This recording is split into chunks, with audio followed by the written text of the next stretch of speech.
मुझे बताया गया है कि साल 2022 में भी जुमे के दिन होली थी, लेकिन इंटरेस्टिंगली लगभग 64 साल पहले रमजान के दिनों में होली आई थी। मैं इसे क्रॉस चेक तो नहीं कर पाया, लेकिन अगर ऐसा था तो तब क्या हुआ था? देश ने होली मनाई थी। अब आजकल क्या यह संयोग है या प्रयोग है कि त्योहारों और चुनावों के समय कोई ना कोई ऐसे बयान आते हैं जो देश भर में आग की तरह फैल जाते हैं? सच क्या है? जो सच क्लियर है वो है किसी भी सरकार या सीएम के आदेश पर अधिकारी अमल करते हैं, लेकिन यह क्रम पलट गया सा लगता है। संभल जो हिंदुत्व की लेबोरेटरी सी बन गई है कि तेज तर्रार सीईओ अनुज चौधरी ने मुस्लिम समाज से कहा कि जुमे की नमाज पर वही लोग घरों से निकले जिन्हें रंगों से ऐतराज ना हो।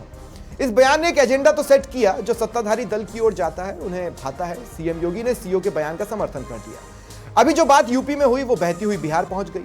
यहां बीजेपी विधायक ने होली के दिन जुमे की नमाज को लेकर अपनी एक गाइडलाइन बता दी। फिर हुआ यह कि जेडीयू ने इसे सिरे से खारिज कर दिया। जब गंगा बह ही निकली तो कुछ अलग ही धाराएं राजस्थान में फूटी, जब एक स्कूल ने बच्चों से रंगों से दूर रहने को कह दिया।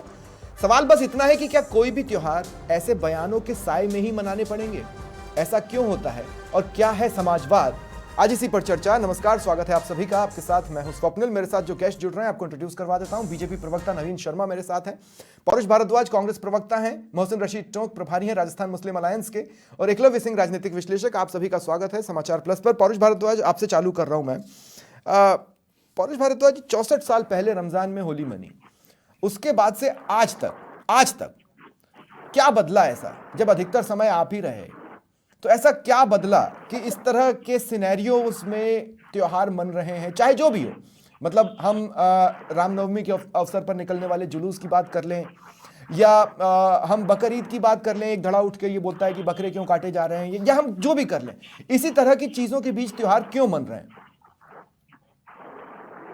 देखिए स्वप्निल भाई, निश्चित तौर पे यदि हम अपने इतिहास से सबक लेकर के आगे बढ़े और उसके बाद में जब आगे बढ़े और हम 1947 में जब हमारा देश आजाद हुआ तो उस समय हमारे संविधान निर्माताओं ने पिछले चाहे वो शासनकाल किसी भी धर्म का रहा होगा, किसी भी जाति का रहा होगा, किसी भी शासक का रहा होगा, उन सबके समय के जो प्रयोग हुए, चाहे उनके परिणाम सकारात्मक निकले, उनके परिणाम नकारात्मक निकले, उन सबको ध्यान में रखते हुए हमारे संविधान का गठन हुआ। एक पूरी संविधान की कमेटी बैठी कि जिसने इस बात को तय किया कि भाई हमारा देश जो है वो एक धर्मनिरपेक्ष ढांचे पे चलेगा। हर व्यक्ति को अपना अपना धर्म मानने की स्वतंत्रता दी, परंतु जो राजकीय कार्य करने वाले लोग, चाहे वो प्रशासन के लोग हों, चाहे वो सरकार में बैठे लोग हों, उनसे अपेक्षा की गई कि आप सभी जाति और सभी धर्मों को आप समान दृष्टि से देखेंगे। परंतु देखिए, जैसा कि पिछले कुछ समय से एक ट्रेंड आ रहा है कि फिल्मों की स्टोरी आपकी चाहे फ्लॉप हो, परंतु आपको उसको हिट करवाना है तो आप उसमें छोटे से मारदार के सीन डाल दीजिए, कोई आइटम सॉन्ग डाल दीजिए। तो यही ट्रेंड जो है पिछले कुछ समय से भारतीय राजनीति ने पकड़ लिया है, जिसमें फिल्में फ्लॉप होती हैं राजनेता का पुट ऐसी।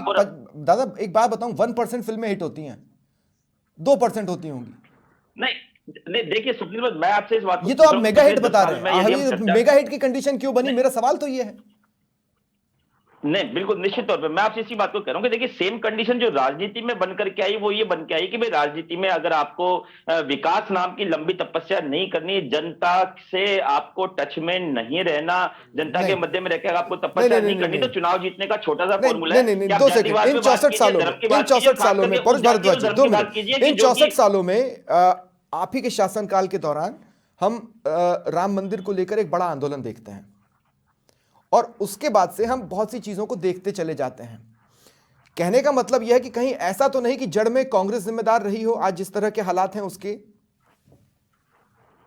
स्वप्निल भाई, मैं आपकी बात का जवाब देने से पहले मेरी जो बात अधूरी रह गई थी, मैं 2 मिनट इसलिए पूरी करना चाहूंगा क्योंकि मेरी बात का जो अर्थ है वो दर्शकों तक पहुंचेगा। मैं आपसे इस बात को कह रहा था कि पिछले कुछ बिल्कुल आप पिछले कुछ समय तक तो ये प्रैक्टिस जारी थी कि भाई हम लोग उस जाति की बात करते थे या उस धर्म की बात करते थे कि जो जिससे कि हम चुनाव जीत सकते थे।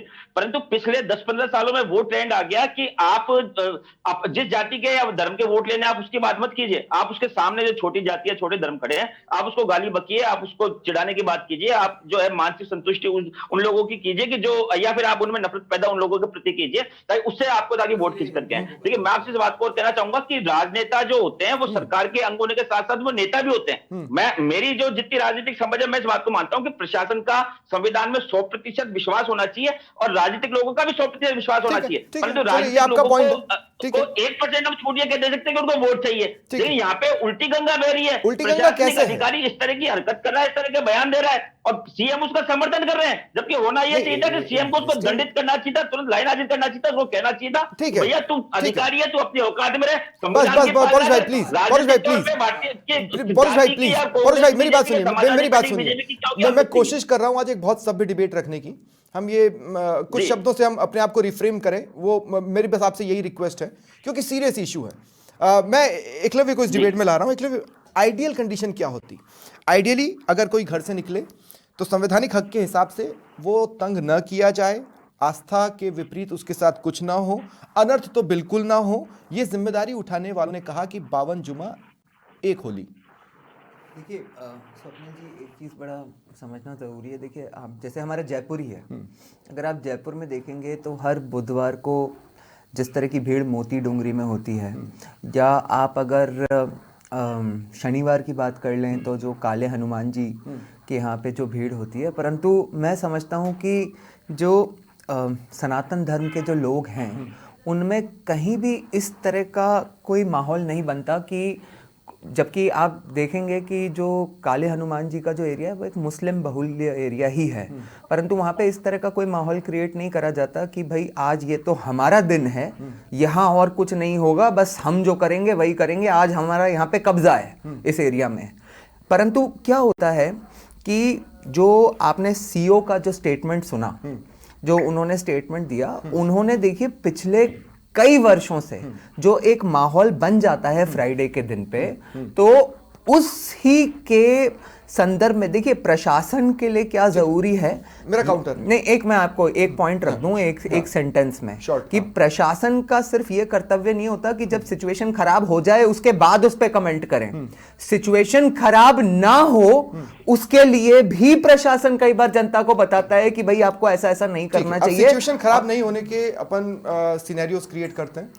पहला सिनेरियो तो यह है कि अगर मान लीजिए कि मैं सिर्फ सूखी होली खेलना चाहता हूं, तो मुझे पूरा अधिकार है सूखी होली खेलने का। लोग मुझे जबरदस्ती पकड़कर ग्रीस ना लगाएं, या लोग मुझे जबरदस्ती पकड़कर नाली में ना घुसाएं, जो कि होता आया है कई वर्षों से। आपने कई वर्षों का भी इस्तेमाल किया, मैं कह रहा हूं ये होता है, कई वर्षों से होता आ रहा है। वो भी तो हुड़दंग है, उसे भी तो कंट्रोल करना है, उसे भी इसमें साथ में जोड़ा जा सकता था, एक मतलब पुलिसिंग पॉइंट ऑफ व्यू से। ठीक है, यहां तक मैं गलत नहीं हूं। इसी बात को मैं थोड़ा सा और आगे बढ़ाता हूं। मैं ये बढ़ाता हूं कि जैसे मान लीजिए कोई प्रोसेशन है, हम उस प्रोसेशन को चाहते हैं कि पर्टिकुलरली उसी रोड से निकले, और ऐसा एडमेंट होते मैंने पिछले 20, 25, 30 सालों में कई बार देखा है लोगों को कि इधर से ही निकले। हाँ, मतलब ये हमें इधर से ही प्रोसेशन निकालना है। हाँ, हमें इसी रास्ते से निकालना है। हाँ, इसी रास्ते से जहां पर मुस्लिम आबादी ज्यादा रहती है। हाँ, ये एक तरह की टॉन्टिंग हुई। नहीं, बिल्कुल इनडायरेक्ट टॉन्टिंग तो है, बिल्कुल भी नहीं है, बिल्कुल भी नहीं है। स्वप्निल जी देखिए, एक चीज समझना जरूरी है कि इस देश में कोई भी मुस्लिम एरिया नहीं होता है, नहीं होता है, ठीक है ना, और उसी तरह से इस देश में कोई हिंदू एरिया भी नहीं होता है। आपको ये समझना जरूरी नहीं, ये समझना स्वप्निल जी बहुत जरूरी नहीं। आपने कहा ना कि टॉन्टिंग वाली बात है, इसमें कोई टॉन्टिंग और हुड़दंगी वाली बात ही नहीं है। ये एक लॉ एंड ऑर्डर इशू है भाई। अगर ऑर्डर उनसे क्यों नहीं है जो हुड़दंग कर रहे हैं, जो जबरदस्ती मुझे रंग लगाएंगे, मुझे नहीं लगवाना। अरे साहब, ऐसा है कि ये तो उन्होंने कहा नहीं कि कोई जबरदस्ती आपको ले जाए। पॉरेश भाई रुक जाइए, एक सेकंड, मैंने सबके साथ करने दे, फिर मैं बात करूंगा। एक बार सबसे बात करूंगा, उसके बाद में उन्होंने इस पॉइंट ऑफ व्यू से ये कहा ही नहीं कि आपको कोई जबरदस्ती रंग पकड़ के लगा देगा, उससे आपको बचना है। उन्होंने कहा कि यदि आपको रंग से परहेज है, भाई होली के दिन तो कहीं ना कहीं आप पे मतलब रंग पड़ने की संभावना होती है ना। उसके बाद वो क्या करेंगे? अब बहुत सारे हिंदू परिवारों को भी मैं जानता हूं जिनको रंग से परहेज होता है। हाँ? वो घर से बाहर नहीं निकलते उस दिन, तो उनने इनको भी यही सजेशन दिया है। इसमें इतना बड़ा हवा क्रिएट करने, और जो 2022 की होली की आप बात कर रहे हैं ना, उसमें योगी जी ने भी यही स्टेटमेंट दिया था। पर एक विधायक वो अपनी तरफ से एक गाइडलाइन बना दे, ये तो बनता ही नहीं ना, ये तो मतलब ही नहीं निकलता कि विधायक इस तरह से कूदे। ये आप शायद बिहार के लिए शायद बात कर रहे हैं। तो देखिए, मैं समझता हूं कि जिस तरह से सीओ ने अपना एक स्टेटमेंट दिया है, मैं समझता हूं कि विधायक ने भी, अब वो एग्जैक्ट गाइडलाइंस क्या है मैं नहीं जानता कि उसमें डिटेल क्या है, परंतु मैं डिटेल्स लगभग वही है जो अनुज चौधरी वाले। तो मैं समझता हूं कि यही है कि उन्होंने भी अपने क्षेत्र में एक तरह से प्रीएम्प्ट करके वो ये देखना चाहते हैं कि शांति बनी रहे और किसी तरह का तनाव नहीं बने, इसीलिए इस तरह का स्टेटमेंट दिया। ठीक है, तो फिर मेरा सवाल नवीन जी आपसे है।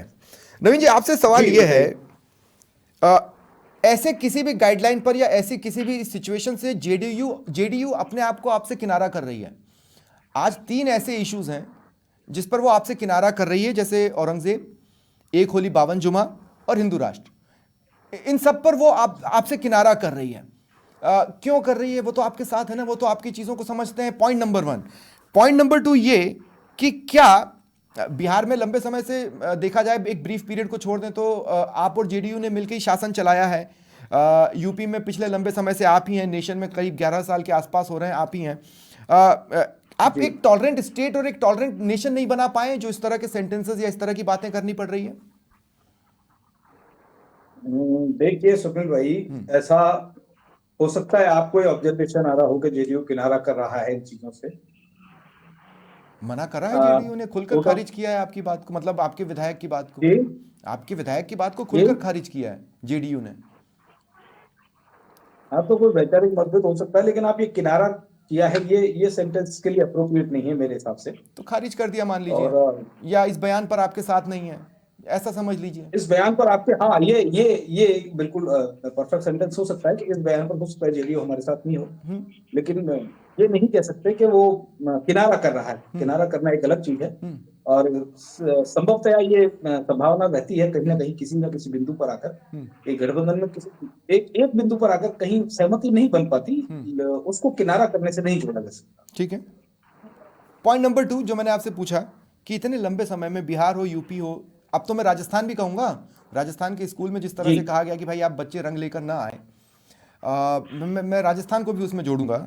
एक टॉलरेंट नेशन या एक टॉलरेंट स्टेट नहीं बना पाना इतना समय बिताने के बाद, क्या ये एक फेलियर नहीं है? देखिए, आप अगर स्कूल की बात को लेकर टॉलरेंस फेलियर से रिलेटेड करते हैं तो मैं इसको बेहतर नहीं समझता। हो सकता है स्कूल की क्या परिस्थितियां हैं, क्या सर्कमस्टेंसेस हैं, या कुछ और कारण से बच्चों को रंग नहीं लेकर आने के लिए कहा हो, लेकिन इसको मतलब मेरे हिसाब से इसको राजनीतिक नजरिए से हमें नहीं देखना चाहिए। तो फिर एक बात बताइए, ऐसा मेरा नहीं कहना है, ऐसा एक बहुत बड़ा तबका है, हालांकि मेजॉरिटी नहीं कहूंगा, लेकिन फिर भी एक बड़ा तबका है जो ये कहता है कि पहले आप डर फैलाते हैं, फिर नसीहत देते हैं, और जब फिर सब कुछ ठीक ठाक तरीके से निकल जाता है तो फिर आप अपनी पीठ थपथपाते हैं कि हम ये कर ले गए। क्या ये स्ट्रेटेजिकली चल रही है? कि क्या ये स्ट्रेटेजिकली किया जा रहा है? डर कौन फैलाता है स्वप्निल? ये डर आपने कहा पहले आप डर फैलाते हैं, आप मतलब बीजेपी? कैसे? अरे मैं नहीं कह रहा हूं भाई, मैंने आपसे कहा कि एक तबका है जो आप पर ये चस्पा करता है। मैं एक्चुअली डर वो लोग फैलाते हैं जो कट्टरपंथ को सिरोधार्य करके और धार्मिक सौहार्द को बिगाड़ने का निरंतर प्रयास करते हैं। मैं आपको कुछ डेट याद दिलाता हूं। महू 9 अभी परसों की घटना है, 9 मार्च की, महू में क्या हुआ था, किसने क्या किया था, आपको ध्यान टॉलरेंट स्टेट था साहब। 26 जनवरी 2018 कासगंज तिरंगा यात्रा में चंदन गुप्ता की हत्या हो गई थी। करौली के राजस्थान में 2 अप्रैल 2022 को हिंदू नववर्ष की रैली में 20 लोग घायल हो गए थे, लंबा कर्फ्यू चला था। खरगोन मध्य प्रदेश में 10 अप्रैल 2022 को रामनवमी के जुलूस में 20 पुलिसकर्मी घायल हो गए थे, लंबा कर्फ्यू चला था। जहांगीरपुरी दिल्ली में पुलिस कर्मी समेत 16 लोग घायल हुए, ये 10 अप्रैल 2022 की घटना है। हरियाणा के नूह में 31 जुलाई 2023 बीएसपी के रेलवे में 5 लोगों की मौत हो गई। नवीन भाई 2 सेकंड। राजस्थान में करौली वाली घटना के समय गहलोत सरकार थी, लेकिन मध्य प्रदेश में तो वो 9 महीने अगर कमलनाथ के हटा दो तो आप ही की सरकार न जाने कब से। तो सवाल तो वही है ना कि आप टॉलरेंट स्टेट या टॉलरेंट नेशन क्यों नहीं बना पा रहे हैं भाई? की सरकार है, मेरी बात सुनिए। यूपी में भी वर्तमान में भारतीय जनता पार्टी की सरकार है, मेरी बात को पूरा करने दीजिए आप मुझे। जब लगातार ये महू में जो हुआ है, ये इंडिया व्यक्ति का सेलिब्रेशन हो रहा था, इसमें किस धर्म को आहत कर दिया गया मुझे बताइए आप? क्यों उन लोगों पर पत्थरबाजी कर दी गई? और जब निरंतर ऐसी घटनाएं होती हैं, तब अगर कोई पुलिस का जिम्मेदार अधिकारी इस बात का बयान देता है कि भैया ऐसी हरकतें नहीं की जाए, और तब कोई एक प्रवक्ता टीवी पर बैठकर ये कहता है कि उसकी औकात क्या है, क्या ये? मैंने उस शब्द को उसी वक्त रिफ्रेम करवा लिया नवीन भाई। अभी आप नोट करिए उस बात को। मैंने रिफ्रेम करवा लिया, मैंने रिफ्रेम करवा लिया। हाँ। एक निष्पक्ष एंकर होने के नाते मेरी आपसे उम्मीद थी, आपको वो शब्द वही पकड़ना था। अरे मैंने बोला था नवीन भाई, लॉ एंड ऑर्डर मेंटेन करने वाले एक अधिकारी की औकात नहीं है। नवीन भाई 2 सेकंड, नवीन भाई प्लीज, नवीन भाई 2 सेकंड, नवीन भाई प्लीज, मैं आपको आप जानते हैं मैं आपसे इसकी देखिए, रिकॉर्डिंग शेयर करूंगा, मैंने उसी वक्त पॉलिश भारद्वाज को देखिए टोक दिया स्वप्निल था भाई, और मैंने वो लैंग्वेज जहां रिफ्रेन कानून करवा ली व्यवस्था है। बिगड़ने का डर है, हाँ। अब आप मानकर चलिए कि वहां इस तरह का कुछ होता है। अरे भाई इतने सालों से कानून ठीक है। व्यवस्था नहीं नहीं, बिगड़ी नहीं, क्या? नहीं, जब नहीं, चुनावी पॉलिश साल भाई, होता है उस समय प्लीज, आपको पॉलिश कानून भाई, नहीं, व्यवस्था प्लीज, नहीं है। आउट ऑफ टर्न ना भाई बोले, साहब, मुझे शांत इस हो बात का जाइए। जवाब दे दो। आउट ऑफ टर्न ना बोले, आउट ऑफ टर्न ना बोलिए, चुप प्लीज। कर दीजिए।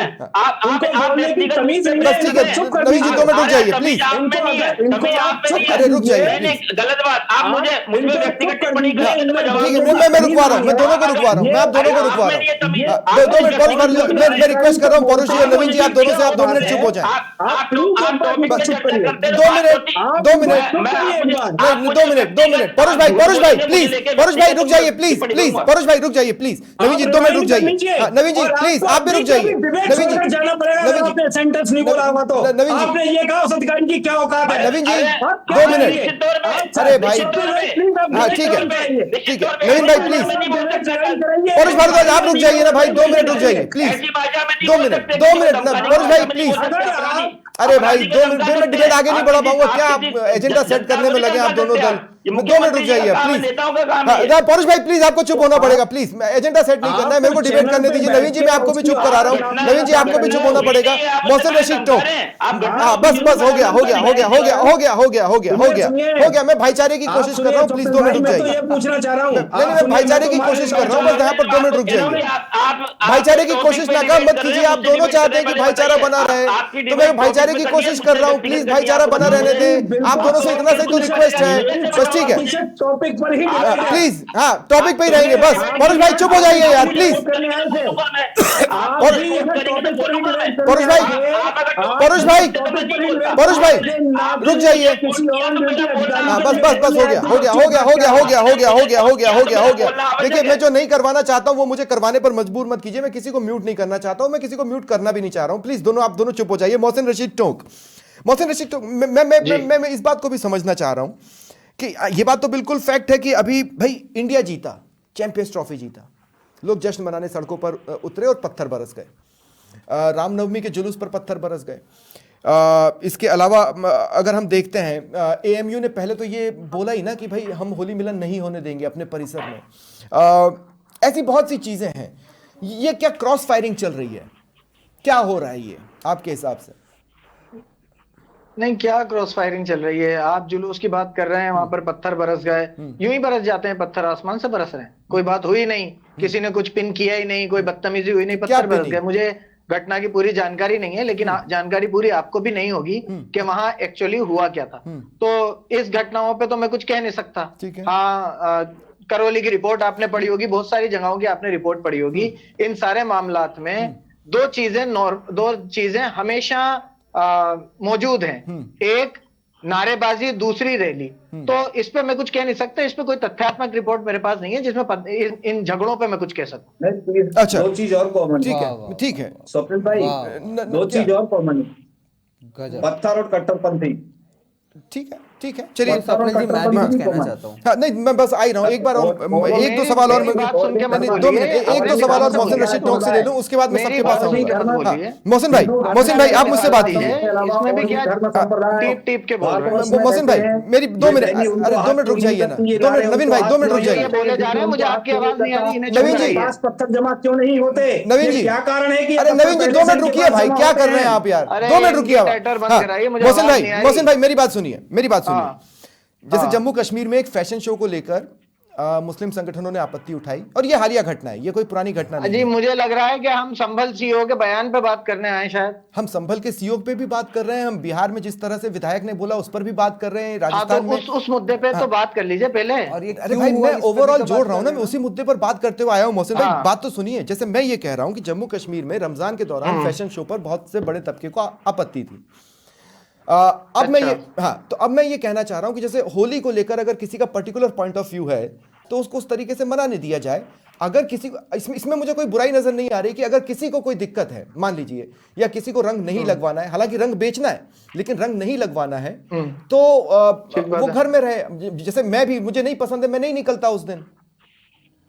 देखिए मैं एक बात समझाऊं आपको, अगर आप जम्मू कश्मीर की बात कर रहे हैं कि बहुत बड़े तबके को आपत्ति थी, तो वो तबके को आपत्ति थी, उसमें प्रशासन इन्वॉल्व नहीं होता। आपने कहा रंग बेचना है, लेकिन लगवाने नहीं है। तो ऐसे ही अल कबीर के, सब्बरवाल और बहुत सारे जेएनयू और बीजेपी के लीडर्स गोश्त बेच रहे हैं, गोमांस का एक्सपोर्ट तो कर रहे हैं, लेकिन कोई गौ मांस का इंडिया में export गौ नहीं कर माता रहे हैं। गोमाता तो कर कौन रहे कर रहे हैं। हैं तो गौ ये मांस का सारी export? ऐसे लोग झूठ हर बोल रहे हैं जगह आपके मौजूद चैनल पे हैं। यहाँ पे बैठ के। कौन से बीजेपी के लीडर गौ क्या? मांस का एक्सपोर्ट कर रहे हैं, जरा बताइएगा। अरे भैया आप पहले इन्फॉर्मेशन लीजिए, उसके अरे बाद मैंने मेरी सारी बात को इंफॉर्मेशन ली प्रोत्साहित हुई करिए। है। इंडिया से बीफ एक्सपोर्ट होता ही नहीं ठीक है। है। आप बताइए ना, कुछ भी झूठ बोल रहे हैं यहाँ पे बैठ के और एक धारणा बनाना चाहते हैं कि कुछ भी बोल जाएंगे और लोग मान लेंगे। इंडिया से बीफ एक्सपोर्ट बैंड है, तो क्यों बोल रहे हैं यहाँ पे झूठ? लोग स्मार्ट हैं, वो अपने आप सच और झूठ अपने को आप पकड़ नहीं लेंगे। स्वप्निल जी, जब झूठ ये बोला लोग जाता है स्मार्ट तो हैं, काउंटर करना पड़ता है। लोग स्मार्ट हैं, वो अपने हिस्से का सच आसानी से समझ लेंगे। मोहसिन भाई अपनी बात कंप्लीट करें। नवीन भाई प्लीज लड़ना नहीं है, नवीन भाई प्लीज लड़ना नहीं है।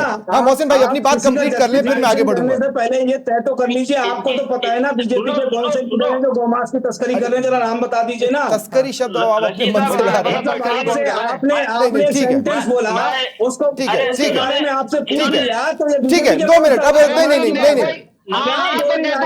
क्या हो गया, कोई यहाँ लेके थोड़ी बैठा हूँ। ठीक है, ठीक है। सब्बरवाल का नाम जानते हैं, अल कबीर का, ठीक है। उसने कितना चंदा दिया है मोदी गवर्नमेंट को हाँ, गोमांस वालों पौरुष भारद्वाज 2 मिनट। मोहसिन भाई 2 एक minute. Minute, I am sorry, मैं आपकी बात कंप्लीट नहीं हो पाई, लेकिन पौरुष भारद्वाज बीच में बोल रहे हैं। पौरुष भारद्वाज क्या बोल रहे हैं आप?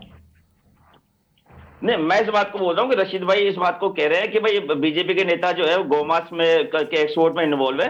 मैं निश्चित तौर पे इनकी बात का खंडन कर रहा हूँ और मैं इस बात को कह रहा हूँ कि वो गौ तस्करी नहीं करते, वो गौ तस्करी करने वालों से चंदा लेते हैं। 20 कंपनियों से चंदा 250 करोड़ रुपए का भारतीय जनता पार्टी ने दिया ना। आपको ध्यान है जब सुप्रीम कोर्ट के आदेश पे जब है ना चुनावी बॉन्ड की जब पूरी फेरिस्त खुली कि किस किस पार्टी ने कहा। नहीं, लेकिन हम इन चीजों को 2 सेकंड, हम इन चीजों को हम क्या जोड़ रहे हैं? सुनिए, ये आगे मेरे पास डेटा। हाँ। Sangeet Som, BJP is leading anti beef crusader owned a meat exporting company। Meat exporting company, beef से मीट पे आ गए ये खुद ही। तो झूठ बोल रहे थे ना, गौमांस झूठ बोल रहे थे ना, ये ठीक है। खुद ही मान रहे कि डेटा आ गया और झूठ बोल रहे थे। ठीक है। घोड़ा बकरा आता होगा बीच में, ठीक है। क्या होता मुझे है? लग रहा है डिबेट नहीं, 2 मिनट। मुझे लग रहा है डिबेट गलत टॉपिक इनने गौमांस बोला था। हाँ, ठीक है। अभी हो गया। हाँ पौरुष भाई शॉर्ट में अपनी बात बोलें, क्या बोल रहे हैं? मैं इस बात को कह रहा हूं कि हमारा जो वर्तमान टॉपिक है जिस पर हम लोग बातचीत कर रहे हैं, हाँ। जैसा कि पुलिस गाइडलाइन की बात चल रही है, सब आपको ध्यान होगा स्वप्निल भाई कि पिछले साल भी सोशल मीडिया पे हमारी राजस्थान पुलिस ने जो है गाइडलाइन जारी की थी और 2022 में उत्तर प्रदेश पुलिस ने भी जारी की थी। हाँ। ये जो जनरली जो गाइडलाइन होती है जिसमें लिखा जाता है कि भाई महिलाओं पर या किसी भी व्यक्ति पे जबरदस्ती रंग लगाना कानूनी अपराध होगा, बिल्कुल सही गुब्बारे बात है। फेंकना कानूनी अपराध बिल्कुल होगा, बात है। शराब पी करके वाहन ना चलाएं। पर दादा एक बात मैं कह रहा हूं कि क्या पौरुष भारद्वाज क्या सीओ अनुज चौधरी के बयान को एक अपील के तौर पर नहीं देखा जा सकता? नहीं, 2 मिनट पौरुष भाई, क्या सीओ अनुज चौधरी के बयान को एक अपील के तौर पर नहीं देखा जा सकता? क्या ऐसा है कि आपको इस तरीके से देखने से रोक रहा है? सवाल नंबर 1। सवाल नंबर 2 ये कि इस पर राबड़ी देवी ये बोले कि मोदी में हिम्मत है तो मुसलमानों को देश से निकाल कर दिखाएं। ये तो मोदी या बीजेपी या अनुज चौधरी या योगी आदित्यनाथ या किसी ने भी नहीं कहा है। वो कहा है कि घर में रहो। घर में रहने का मतलब ये थोड़ा ना है कि देश से निकाल दो। सीओ ने जो बात कही, वो बात की जो टोन होती है, देखिए वो राजस्थान विधानसभा में इंदिरा गांधी जी को दादी कहने पे जो हंगामा हुआ, वो इस बात में थोड़ा हुआ कि दादी का उन्होंने किस टोन में कहा। तो वही बात जो है संबल सीओ की बात की हो रही है कि उन्होंने किस टोन में जो है उस बात को कही। दूसरी बात मैं आपसे इस बात को और कहना चाहूंगा कि हमारा कल्चर है, बचपन से हम छोटे से बड़े हो गए, मुस्लिम भाई बहुत से हमारे मित्र होते हैं और मुस्लिम क्यों हिंदू भी होते हैं। जैसा कि आपने कहा कि होली खेलने से किसी को परहेज हिंदू को भी हो सकता है, तो मुस्लिम लोग भी आते हैं। कई लोग ऐसे होते हैं कि भाई हम प्लीज हमारे मत लगाइए, तो नहीं लगाते। कुछ लोग कहते हैं कि सिर्फ एक माथे पे आप छोटा सा टीका लगा दीजिए, छोटा सा टीका लग जाता है। कुछ लोग कहते हैं कि नहीं, बोले काई की चीज है, होली खेलेंगे, भाई लोग मिलकर खेलेंगे, खेलते हैं। और मेरे पास तस्वीरें मौजूद है मुस्लिम भाइयों की जिसके साथ हम लोग भी ऊपर से नीचे तक रहेंगे कि हमारी भी बहुत सी तस्वीरें दादा, लेकिन वो मसला वो नहीं है। मसला वो नहीं है, हम कितने भाईचारे से मनाते हैं, ठीक है। लेकिन नवीन शर्मा जी, मैं आपसे ये बोल रहा हूं कि क्या सारी चीजें चेतावनी और नसीहत के नोक पर ही होंगी? उसके बिना पॉसिबल नहीं है। जब सिम्टम्स इस तरह के बन जाएं कि तमाम धार्मिक सिम्टम्स क्या है? परिणति किसी ना मैं बोलूं, हाँ सिम्टम्स क्या है? मैं बोलूं तमाम धार्मिक यात्राओं की, धार्मिक शोभा यात्राओं की, क्रिकेट के जीत के जश्न की जब परिणति एक हिंसा में बदल जाए तब ऐसी चेतावनी देना परम आवश्यक हो जाता है। ठीक है आप मेरी बात समझिए। ठीक, मैं बात पूरी करूं? हाँ बोलिए। देखिए क्या है स्वप्निल भाई, अगर वहां किसी तरह की शांति व्यवस्था भंग होती है तो मैं, आप या कांग्रेस के प्रवक्ता उसको दुरुस्त करने नहीं चाहेंगे। जिसकी जिम्मेदारी है वही करेगा, और वो उसके दुरुस्ती एक करने सवाल के लिए लूंगा मैं। पहले अगर कोई प्रिकॉशन लेता है ठीक है, तो एक सवाल मेरे लूंगा हिसाब से लेना मैं, चाहिए। एक सवाल लूंगा मैं आपसे। तो फिर मुहर्रम की यात्रा के वक्त भी स्टेटस प्रो को हो जाएगा जी, फिर मुहर्रम की यात्रा के दौरान भी तो स्टेटस प्रो को हो जाएगा, जो नहीं देख आप सकता मुझे वो घर बता में दीजिए रहे। कितनी घटनाएं ऐसी हुई है मुहर्रम की किसी यात्रा पर, कौन से हिंदू नहीं नहीं समुदाय नहीं के नहीं द्वारा नहीं नहीं पथराव नहीं, कर दिया अनुज गया? चौधरी ने क्या कहा? आप अनुज मुझे चौधरी ने बताइए, ये कहा कि अगर बताइए, किसी देखिए, को ये सुनिए, मेरी लगता है बात कि वो सुनिए। तंग हो जाएगा तो वो घर में रहे। जो जो घटित हो चुका है उसको आधार मानकर ही सहूलियतें ली जाती हैं। मैंने ठीक है, आपको 10 घटनाएं ऐसी गिनाई हैं ठीक है, 2023 से लेकर के 2025 की मार्च तक। मैंने आपको 10 घटनाएं ठीक ऐसी है, गिनाई हैं। ठीक है। और ये घटनाएं ये बताती हैं कि यहाँ नहीं शांति लेकिन व्यवस्था सर, भंग होने की संभावना है। देखिए तो उसके लिए आशंकाओं पर प्रिकॉशन तो अगर कानून व्यवस्था प्रशासन काम लेता है तो करेगी। तकलीफ क्या है? क्या कानून व्यवस्था इमोशन पर काम कर रही है? सवाल ये है, आज चीजों का सवाल ये बना हुआ है। 2 सेकंड, लेकिन अब मोहसिन रशीद टोक, मैं आपके पास आ रहा हूं। मोहसिन रशीद टोक, मेरा सवाल बहुत प्लेन है। ताली एक हाथ से नहीं बजती, इससे तो आप सहमत होंगे? बिल्कुल ठीक बात है। ताली 2 हाथों से बजती है। तो क्या आपको लगता है कि बिल्कुल ठीक बात है। ये 2 हाथों से तालियां बज रही हैं इसलिए ये सिचुएशंस बनी है? देखिए स्वप्निल जी, मैं एक बात बताऊं। सबसे पहले तो आपके चैनल के माध्यम से इस देश के लोगों को मैं एक मैसेज देना चाहता हूं कि होली के लिए इन्होंने जो भी गाइडलाइंस निकाले हों वो निकाले होंगे, लेकिन मैं ईद के लिए तमाम भारत के लोगों को एक मैसेज देना चाहता हूं कि आप ईद पे, जिसे ईद मनानी हो वो भी बेफिक्र होकर घर से निकल सकता है, जिसे ईद नहीं मनानी हो वो भी बेफिक्र होकर घर से निकल सकता है। संभल सीईओ का जो बयान आया ना, वो खुद होली मनाने वालों के लिए जलील करने वाला है। वो खुद उन लोगों को अपमानित करने वाला है जो इस त्योहार में विश्वास रखते हैं। मुझे एक बात बताइए, होली मतलब ऐसी क्या चीज है होली जिसके लिए कहा जा रहा है कि दूसरे धर्म के लोग जिन्हें जुमा की नमाज पढ़ना जाना है, जो फर्ज है, होली पे कि मतलब इस तरीके से जबरदस्ती किसी के रंग लगाना कोई फर्ज नहीं है। कोई धर्म की कोई ऐसा काम नहीं है जो करना जरूरी है। जुमे की नमाज पढ़ना फर्ज है, तो वो तो जाएंगे लोग। अच्छा, बात ये कि पर अगर होली ऐसे में पे रंग पड़ जो गया, संबल ऐसे में रंग पड़ गया की बात नहीं तो स्वप्निल जी, आप समझिए बात को। अनुज जी का सीईओ जो है वो पहलवान है, वो शायद एक पढ़े लिखे अधिकारी में और एक ऐसे एक कोटे से आए हुए अधिकारी में यही फर्क होता है। आप संभल के एसपी का बयान सुनिए, लेकिन आप वो संभल के रेस्पेक्टेबल डीएम का पर्सन बयान तो है सुनिए। दादा। मोहसिन भाई वो रेस्पेक्टेबल पर्सन सुनिए तो तो है। मेरी बात। नहीं, देश के अरे लिए उन्होंने ओलंपिक्स में खेला है। यहाँ पर रिप्रेजेंट करा है तो ये थोड़ी ना कोई हो सकते हैं रेस्पेक्ट रिस्पेक्टेबल होती है पर्सन। अपने कामों से। वो खेल में जरूर रेस्पेक्टेबल है, लेकिन पुलिस की जो तरीका होना चाहिए उसमें वो अपनी रेस्पेक्ट खोते जा रहे हैं। ठीक है। एक बात समझिए, आप एक तबके को कैसे कह सकते हैं कि आप ही मत निकलना, कल को ये कहेंगे लड़कियां नहीं निकले वहां पर मंचले होंगे वो छेड़ेंगे। आपको ये कहना चाहिए था क्योंकि किसी भी कोई भी किसी को जबरदस्ती रंग नहीं लगाएगा। थोड़ा सा सॉरी मैं आपको रोक रहा हूं। मेरे पास क्लोजिंग कमेंट का भी टाइम आ चुका है, इसलिए मैं एकलव्य के पास जाऊंगा। लेकिन मैं एक पॉइंट कह रहा हूं कि कभी किसी घटना में ईसाई लोगों के घरों के छतों से पत्थर बरसे हो, ये नहीं सुना हमने। या हमने ये भी नहीं सुना कि क्रिसमस मनाने वाले होली से आपत्ति ले रहे हो। लेकिन एएमयू में हमने सुना कि होली मिलन समारोह नहीं होने देंगे, बाद में रिफ्रेम करके बोला कि अब आप कर लो। तो मुझे लगता है कि ये दुश्मनी क्रिएट भी की जा रही है। और इसीलिए मैंने आम लोगों की बात है ना, एक सीईओ के पद पे कार्यरत आदमी ऐसे बयान कैसे दे सकता है? ठीक है, बुरे लोग हर जगह हैं। ठीक है, बुरे लोग हर जगह हैं, लोग कर सकते हैं, एक सीईओ नहीं कर सकता। ठीक है मोहसिन भाई, मेरा सवाल अब घूम फिर के वही है, एक पुलिस वाला या एक विधायक किस अधिकार से कहेगा? मेरा सवाल समझने की कोशिश कीजिएगा, क्या मतलब है इसका? मैसेज क्या जा रहा है? और पॉइंट ऑफ व्यू यही है कि क्या अब सारे त्योहार किसी के भी हों वो इसी तरह से मनाने पड़ेंगे? मैं बताता हूँ कि क्यों वो इस अधिकार से कहेगा। मुझे 2 मिनट दीजिए, आपको समझाता हूं। बिल्कुल। इशू क्या है स्वप्निल जी की, जैसे देखिए आपके डिबेट के बाद एक कांग्रेस और बीजेपी के प्रवक्ता आपसी सौहार्द में साथ बैठ के चाय कॉफी तो पी सकते हैं, पीते ही हैं, लेकिन बीजेपी और कांग्रेस में एज ऑर्गेनाइजेशंस कभी हार्मनी नहीं हो सकती, वो कभी ऑन द सेम पेज नहीं हो सकते। ठीक है। उसी तरह B.R. अम्बेडकर जी ने भी बहुत पहले बता दिया था कि मुझमें और मोहसिन भाई में आपसी सौहार्द हो सकता है, लेकिन हिंदू और मुस्लिम में एज अ कम्युनिटी कभी भाईचारा हो ही नहीं सकता। और अब आ कैसी जाते बात हैं कर रहे हैं आप? आपके कैसी मैं बात कर एक रहे हैं? मिनट मैंने अरे आपके यार, बीच में स्वप्निल जी, टोका आप नहीं ना, कैसी बात मैंने सुन आपको रहे हो? टोका नहीं नहीं, ना, नहीं, आपने मैं पांच अपनी बार बात टोका कह लेता जब हूँ। बीच मोहसिन भाई, वाली बात मैंने आती आपकी है। बात ये आपको नहीं ये टोका इंसान था। अपने मोहसिन भाई, दो मिनट दूसरी रुकिए। बात मोहसिन ये भाई, है, 2 मिनट ये रुकिए। actually ये सच बीच सुनने में वाली इनको बात प्रॉब्लम मोहसिन हो भाई, जाती प्लीज, है। 2 मिनट बीजेपी के रुकिए। प्रवक्ता ठीक बन है, के बोले थे। मोहसिन भाई, 2 मिनट। दूसरी बात दो ये है मिनट, स्वप्निल जी की दो ऐसा मिनट, क्यों दो होता है मिनट। जो एक अपने मिनट, अपनी पत्थर बात को क्लियर करते जाइए। अंबेडकर मैं- ने ये कब कहा था कि हिंदू और मुसलमान साथ नहीं रह सकते? उन्होंने हाँ। ये नहीं, मैंने ये कहा ही नहीं। उन्होंने कहा था कि व्हाट्सएप मुस्लिम यूनिवर्सिटी में कहा होगा। उन्होंने कहा था कि जो उन्होंने कहा था कि जो ब्रदरहुड है वो मुस्लिम ब्रदरहुड है। मुसलमानों का जो भाईचारा है वो सिर्फ मुस्लिमों के लिए है, हिंदुओं के साथ नहीं है। पढ़ लीजिएगा, B.R. अंबेडकर जी ने ये एकदम स्पष्ट कहा था। अच्छा, दूसरी बात ठीक है। मैं आपको बता देता आपने हूं, पहले ये कहा है कि हिंदू और मुस्लिम एक समाज में नहीं, ठीक एक है। साथ अरे एक- बिल्कुल मैंने नहीं, इसीलिए नहीं, पॉइंट मैं क्लियर करने की भाईचारा कोशिश नहीं हो की ना। सकता, मैंने आप- क्लैरिटी के साथ please, हाँ, बता दिया closing है। comment दूसरी इसीलिए, बात हाँ। जो पत्थर वाली बात है, आप मुझे एक इंस्टेंस बताइए ना स्वप्निल जी इस देश में कि कहीं पे नमाज पढ़ी जा रही थी, ईद मनाई जा रही थी और वहां पे हिंदुओं ने पथराव कर दिया। एक इंस्टेंस बताइए। मैं अरे बताता हूं, आपको मैं बताता हूं, 10 मैं बताता हूं, मैं बताता हूं। 2 मिनट, 2 मिनट, 2 मिनट। मोहसिन भाई, मोहसिन भाई, 2 मिनट। मैं आपको बताता हूं, सड़क पर या जी। किसी सार्वजनिक जगहों पर अगर नमाज पढ़ी गई हाँ। तो हिंदुओं ने नाक मुंह तो सिकोड़ी।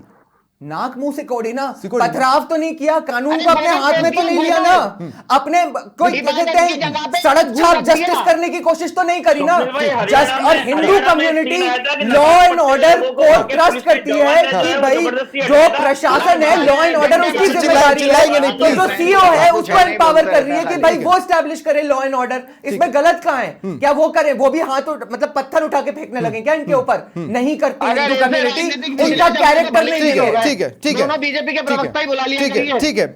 पुलिसिंग पॉइंट ऑफ व्यू से भी देखने की जरूरत है ओवरऑल, लेकिन पुलिसिंग पॉइंट ऑफ व्यू से पूरी कंप्लीटनेस में हुड़दंग को देखा जाए ये ज्यादा बेहतर होगा। मैं सिर्फ ये कहना चाह रहा हूं। बहुत बहुत शुक्रिया आप सभी का मेरे साथ जुड़ने के लिए, उस चर्चा में शामिल होने के लिए, और आप सभी को रमजान की भी मुबारकबाद और होली की भी हार्दिक बधाइयां और शुभकामनाएं अग्रिम में ही। फिलहाल इतना ही, नमस्कार।